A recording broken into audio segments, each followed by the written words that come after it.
Pension వస్తుందని నమ్మకం లేదు, ఫ్యూచర్లో వాళ్ళకి మదుపు ఉంటుందని నమ్మకం లేదు.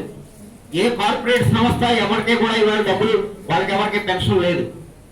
ఇవాళ ఏ కార్పొరేట్ కంపెనీ అయినా ఏ సాయంత్రం ఎవరికి కాగితం ఇచ్చి ఇంటికి పంపించేస్తుందో తెలియదు.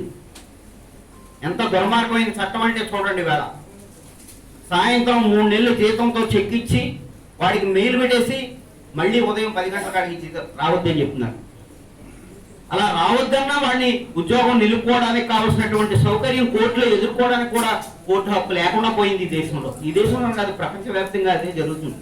వాళ్ళ అమెరికాలో అదే జరుగుతుంది.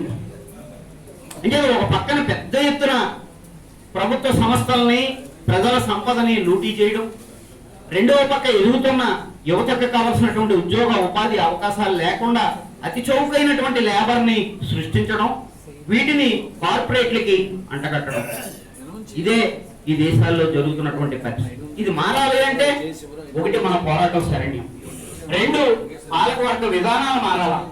పాలకవర్గ విధానాలు మారాలి అంటే మన రాజకీయాలు సమస్యలకి 2 లింక్ ఉంది. రాజకీయాలు మాట్లాడకుండా మన సమస్యలు పరిష్కారం కావు.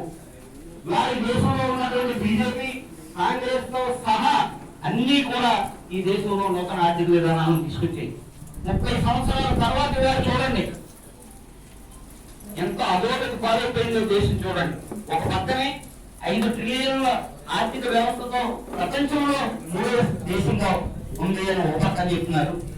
రెండవ పక్క కార్మికులు పెన్షన్ ఇవ్వమంటే డబ్బులు లేవంటున్నారు, ఉద్యోగస్తులకు పిఆర్సీ వేయడానికి డబ్బులు లేవంటున్నారు. చంద్రబాబు నాయుడు ఏం చెప్పాడు? మా రాష్ట్రం 2047 నాటికి తలసరి ఆదాయం 5 లక్షలు తెస్తానని చెప్తున్నాడు.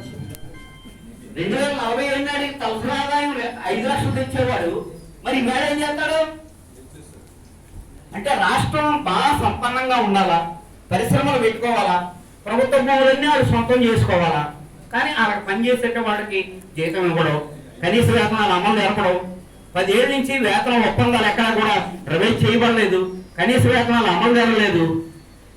కానీ ప్రజలు ఇచ్చినటువంటి అధికారంతో రాజ్యాంగాన్ని కూడా వాళ్ళ చేతుల్లోకి తీసుకుని వాళ్ళు ఇష్టం వచ్చినట్టు కొత్తడం చేసుకుపోతున్నారు. అంచేత ఏదో ఈపీఎస్ పెన్షనర్ల యొక్క ఉద్యమమే కాదు, ఇది అందరూ పెన్షనర్ల ఉద్యమం.